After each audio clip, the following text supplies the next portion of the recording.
नमस्कार, मैं रामावतार जहांगीर एक बार फिर आपके सामने उपस्थित हुआ हूँ। कक्षा दसम का सेमुसी भाग द्वितीय का अनोक्त्य पाठ। अनोक्त्य या अन्य व्यक्तियों के द्वारा कही गई बात अथवा किसी की प्रशंसा अथवा निंदा प्रत्यक्ष रूप से कहने की अपेक्षा किसी अन्य को माध्यम बनाकर कहना, और इसी कवियों की ऐसी अभिव्यक्ति को ही अन्योक्त्य कहा है। ये अनोक्तियाँ जिनमें राजहंस, कोकिल, मेघ, मालाकार, सरोवर तथा चातक पक्षी के माध्यम से मानव को परोपकार आदि सद्वृत्तियों एवं सत्कर्मों में प्रवृत्त होने के लिए प्रेरित किया गया है।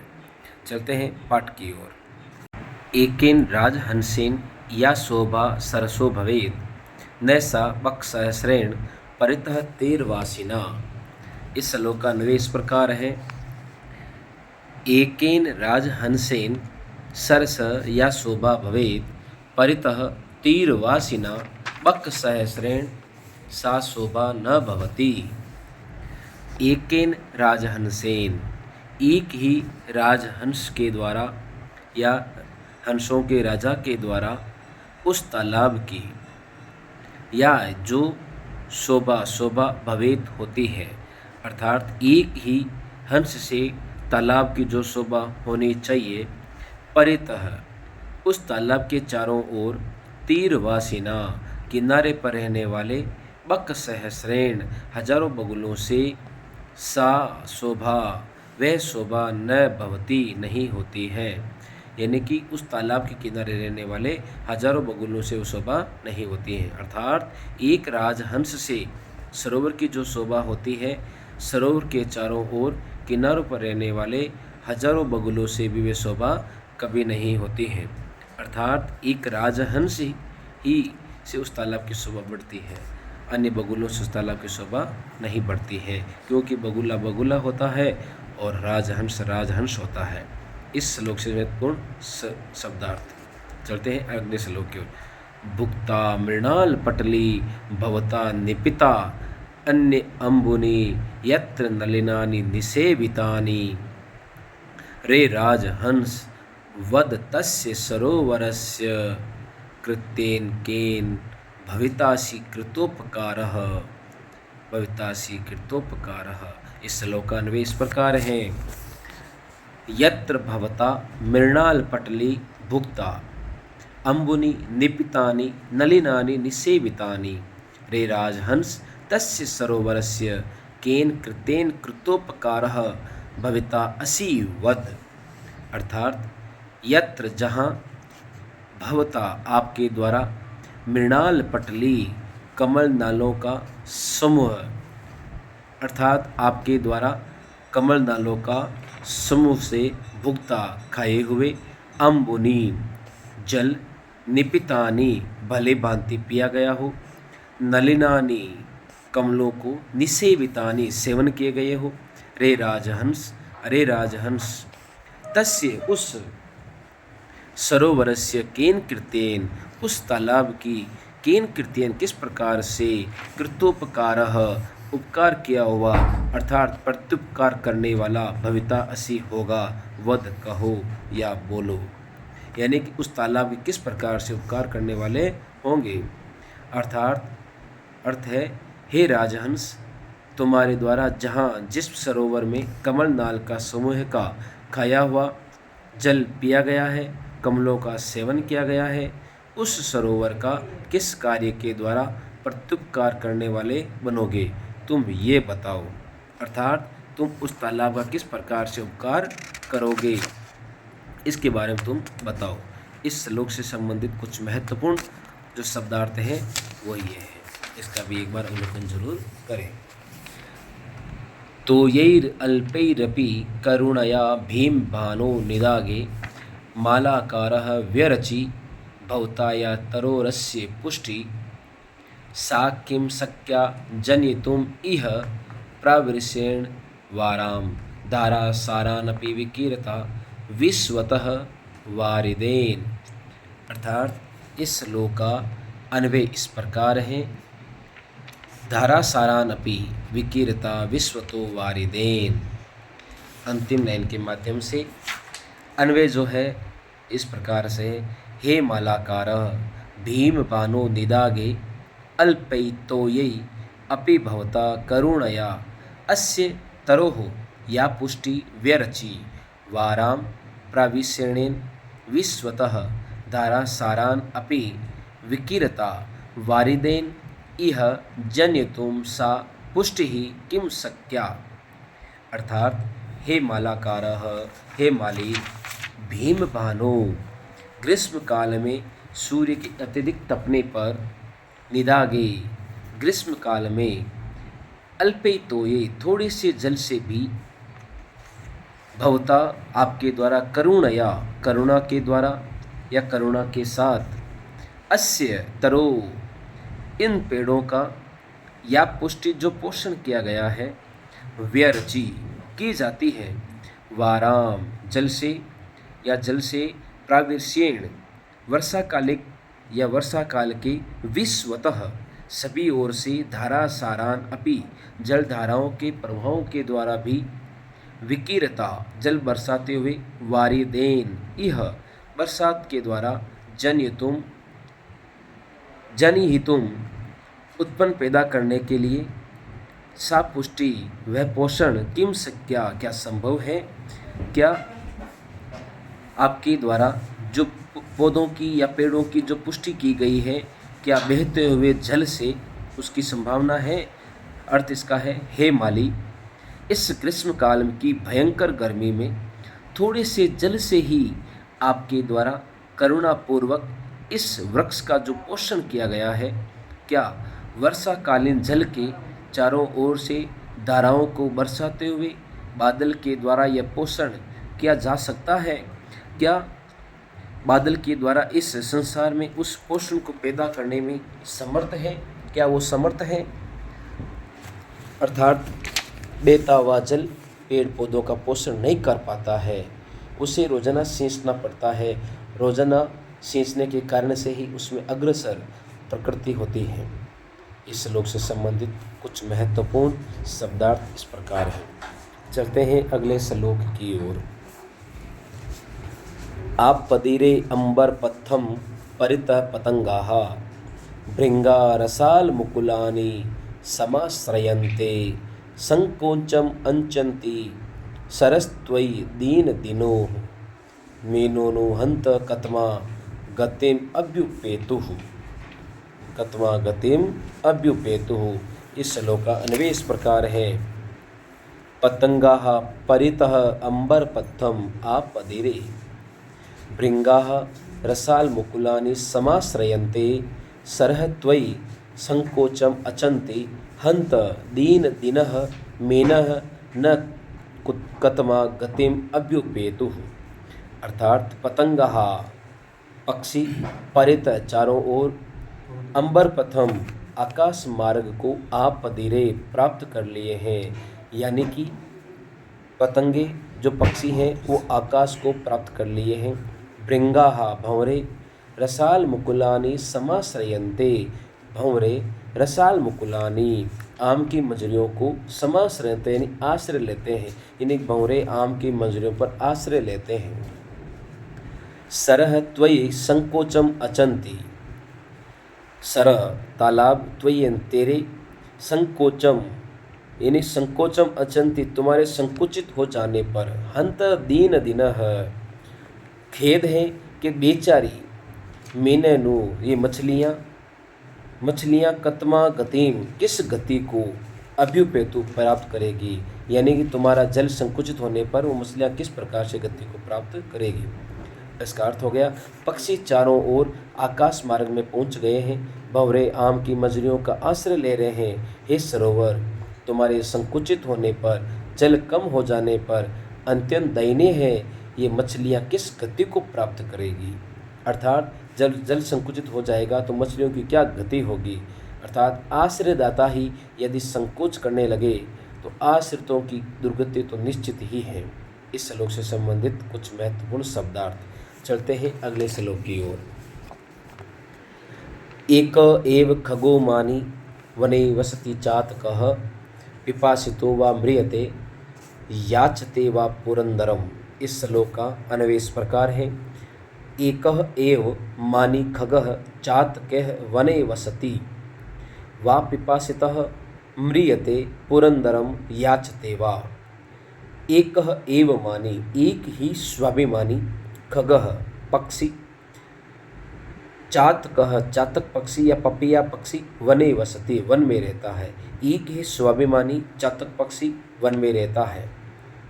वा पिपासित, या तो पिपासित प्यासा ही, म्रियते मर जाता है, या तो प्यासा ही मर जाता है, पुरंदरम याचते वा, या इंद्र से याचना करता है या मांगता है। इस श्लोकान्वय इस प्रकार। भावार्थ, एक स्वाभिमानी पक्षी चातक ही वन में निवास करता है। एक ही स्वाभिमानी पक्षी चातक या पपिया वन में निवास करता है। वे या तो प्यासा ही मर जाता है या अथवा केवल इंद्र से जल की याचना करता है। इस श्लोक से संबंधित कुछ महत्वपूर्ण शब्दार्थ। चलते हैं अगले श्लोक। आश्वास्य पर्वतकुलम तपनो उष्ण तप्तम उदाम अवधा विधुराणी च काननानि नाना नदी नद सतानी च पूर्यत्वा रिक्तो असि यत जलद सेव तव उत्तमा श्री। इस श्लोक का अन्वय इस प्रकार है। तपनो उष्ण तप्तम पर्वतकुलम आश्वास्य उदाम वदा विधुराणी काननानि च आश्वास्य नाना नदी नद सतानि पूरित्वा च ह जलद यत रिक्तः असि तव सा एव उत्तमा श्री।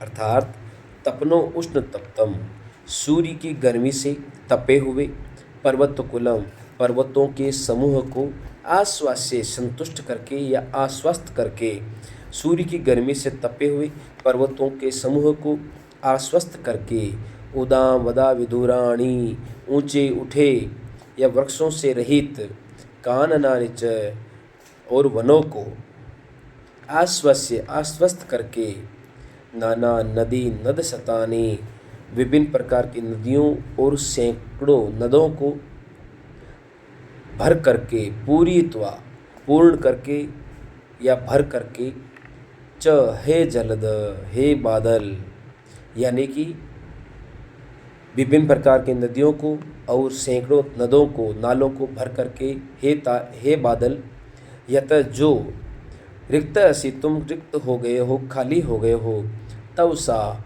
वह तुम्हारी, एव उत्तमा श्री वो तुम्हारी श्रेष्ठ शोभा है, उत्तम शोभा है।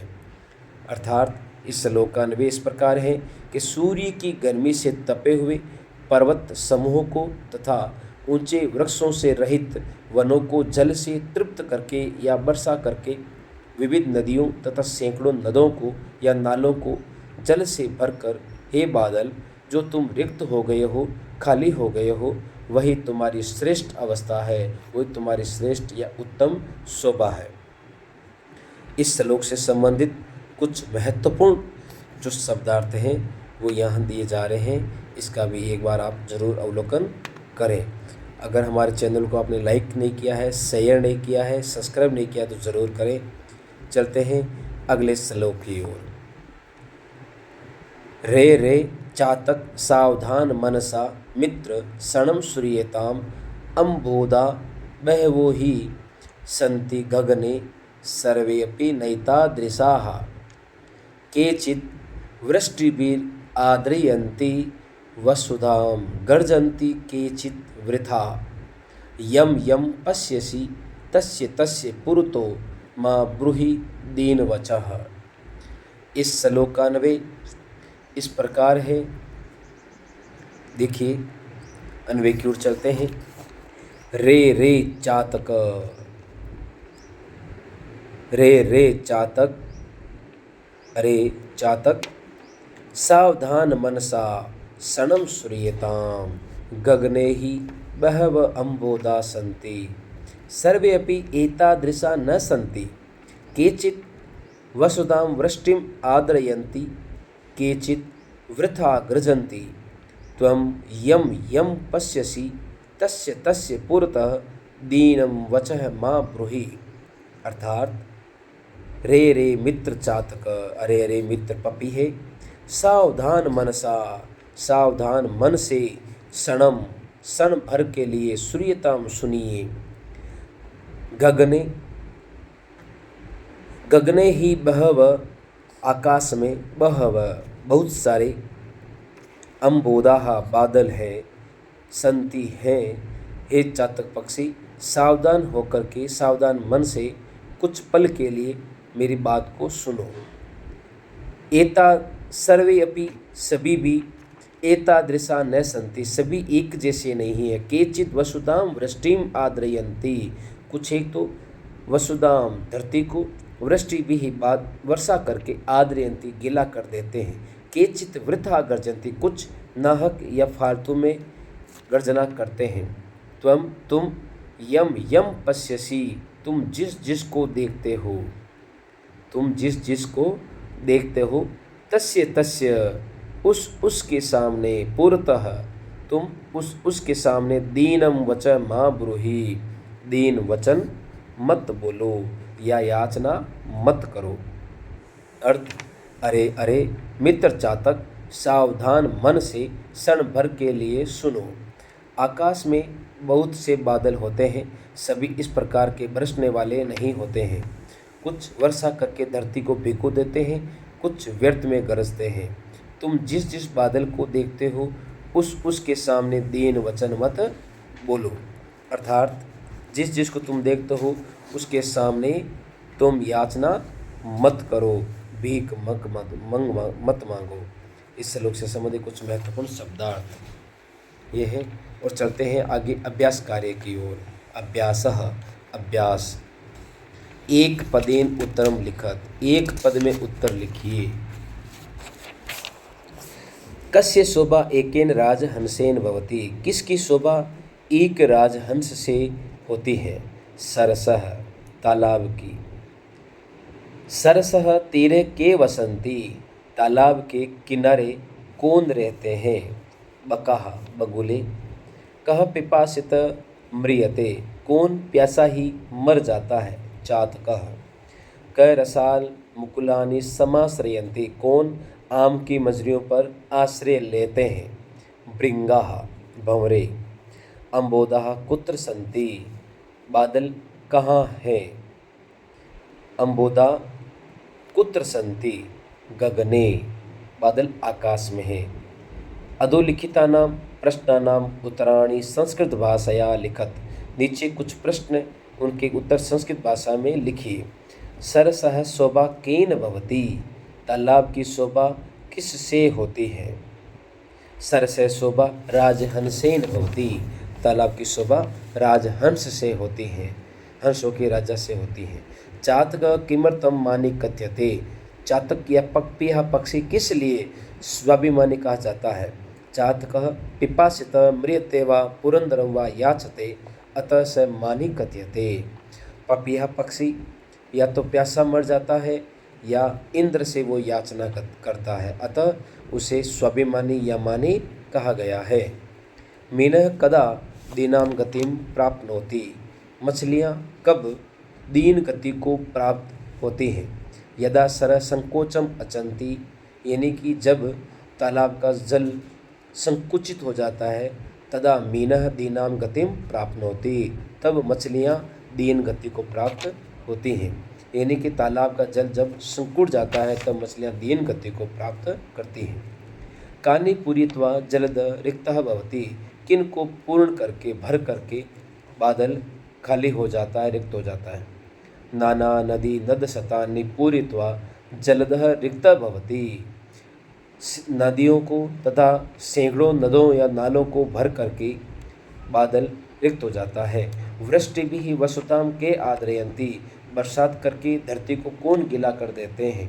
अम्बोदाह वृष्टि भी वसुधाम आद्रयंती, बादल धरती को बरसात करके गीला कर देते हैं। अधोलिखित वाक्येषु रेखांकित पदानि आधृत्य प्रश्न निर्माणम कुरुत, अधोलिखित वाक्यों में रेखांकित पदों से आधृत होकर के प्रश्न निर्माण कीजिए। मालाकारः तो यही तरुः पुष्टि करोति, माली थोड़े से जल के द्वारा पौधों को पुष्ट करता है, पोषण करता है। तो यहाँ तो यही आया है, तो यही के अंडरलाइन की हुई है, तो इसकी जगह आ जाएगा कई, बहुवचन तृतीय विभक्ति में। मालाकार कई तरुपुष्टिम करोति। मालाकार किस से पेड़ों की पुष्टि करता है। भृंगः रसाल मुकुलानि समाश्रयन्ते। भंवरे आम की मंजरियों पर आश्रय लेते हैं।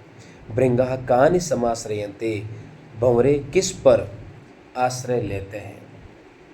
तो इसका उत्तर हो जाएगा कानी। तीसरा है पतंगः अंबर पतम आपदिरे। पक्षी आकाश मार्ग को प्राप्त हो गए हैं।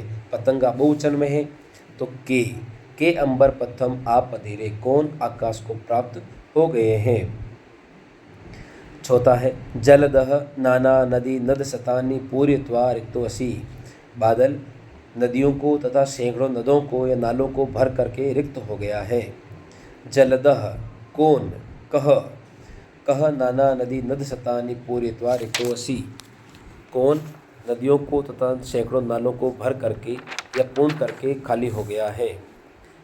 चातकः वने वसति। चातक वन में रहता है तो इसका हो जाएगा चातकः कुत्र वसति। चातक या पपिया पक्षी कहाँ रहता है। चलते हैं अगले प्रश्न की ओर। अधोलिखितयो श्लोकयो भावार्थम संस्कृत भाषाया लिखत।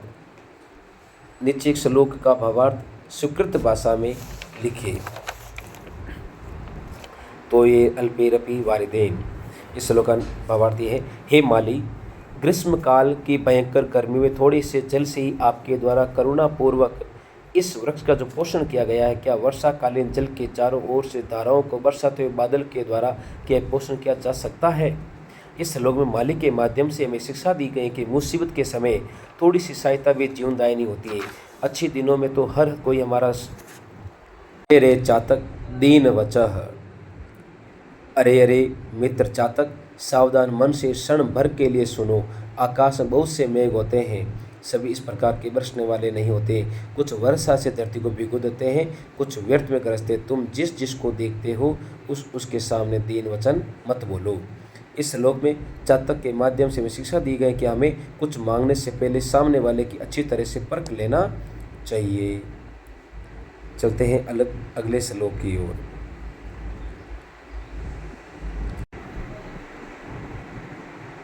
अधोलिखितयो श्लोकयो अन्वयम् लिखत। नीचे लिखे गए श्लोक का अन्वय लिखिए। आप पदीरे कतमा खाली जगह कतमा गतिम उपपेतु। पतंगाः परितः अंबरपथम आपदिरे। भृंगाः रसाल मुकुलानि समाश्रयन्ते। सरः त्वयि संकोचम अचन्ति। हंत दीन दिन मेनः नु कतमा गतिम अभ्युपेतु। इसका अन्वय हो जाएगा। आश्वास्य खाली जगह से उत्तमाश्री। तपनो उष्ण तप्तम पर्वत कुलम आश्वास्य। उदाम वदा विदुराणि काननानि च। आश्वास्य नाना नदी नद शतानि पूरित्वा च ह जलद। यत् रिक्तः असि तौ सा एव उत्तमः श्री। ये तुम्हारी उत्तम श्रेष्ठ अवस्था है। उदाहरणम अनुसृत्य संधिम संधि विच्छेदम वा कुरुत। उदाहरण के अनुसार संधि संधि विच्छेद कीजिए। यथा जैसे अन्य धन उक्तयः अन्योक्तयः। अगला है निपितानि अम्बुनि। निपितानि धन अम्बुनि, यण संधि का ये उदाहरण है। अगला है कृतोपकारः कृतः धन उपकारः, गुण संधि। तपनोष्ण तप्तम, तपन धन उष्ण तप्तम, गुण संधि। तव धन उत्तमा तवोत्तमा, न एतादृशा नेतादृशा वृद्धि संधि। छठा क्वेश्चन। पिपासिता धन अपि पिपासितो अपि उत्त संधि का। कह धन अपि को अपि। रिक्तः धन असि रिक्तो असि। मीनः धन अयम मीनो अयम। सर्वे धन अपि सर्वे अपि। यथा जैसे सरसः धन भवेत् सरसो भवेत्। खगः धन मानि खगो मानि। मीनः धन नु मीनो नु। पिपासितः धन वा पिपासितो वा। पुरतः धन मा, इसका हो जाएगा पुरतो मा। यथा मुनिः धन अपि मुनिरपि। तो यही धन अल्पे तोयर अल्पे। अल्पैरपि अल्पै धन अपि। तरोः धन अपि तरोरपि। वृष्टिभिः आद्रयन्ति वृष्टिभिः धन आद्रयन्ति। ये ऋतु विशेष संधि के उदाहरण। उदाहरणम अनुसृत्य अधोलिखितैः विग्रहपदैः समस्त पदानि रचयत्। नीचे कुछ विग्रह पद हैं, उनका समस्त पद लिखिए। पीतम च तद पंकजम, पीत पंकजम। पीतम च तद पंकजम, पीला है जो पंकज या कमल, पीत पंकज। राजा च असौ हंसः, राजा है जो हंसों का या हंसों का जो राजा है वो है राजहंसः। भीमः च असौ भानु, भीम है जो भानु, इसका हो जाएगा भीम भानु, कर्मधारय समास। अंबरम एव पंथाः, अंबर ही जिनका पंथ है, रास्ता है, अंबर पंथा, कर्मधारय समास। उत्तमा च इयम श्री, उत्तमा श्री, उत्तम है जो सिद्धि। सावधानम च तद मनः तेन, सावधान है जिसका मन, वह सावधान मनसाः। चलते हैं अगले प्रश्न की ओर। अगर हमारा वीडियो आपको अच्छा लगा हो तो लाइक शेयर सब्सक्राइब जरूर करें। आपका बहुत बहुत धन्यवाद। हमारे चैनल को सपोर्ट करें।